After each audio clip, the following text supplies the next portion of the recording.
สุขภาพเขาใส่หัวเรามาตั้งแต่เราทำงานวันแรกว่าเราทำงานด้านนี้เนี่ยมันผิดระเบียบผิดกคบผิดอะไรไปหมด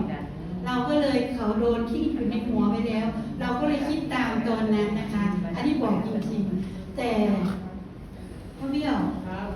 วฉันสวยขึ้นไหมสวยค่ะบ้านเดียวตัดไม่ดีมองคนสวยตัดไม่ดีต้องเวลาที่ตัด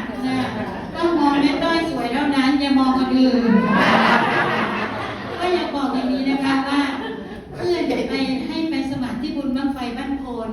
วันที่16จำได้พฤษภาแต่ปีนี้วันที่30ทุกคนอย่าพลาดนะคะในห้องนี้ไปเลยนะคะไปหาสมาชิกใหม่ที่บุญบั้งไฟนะคะ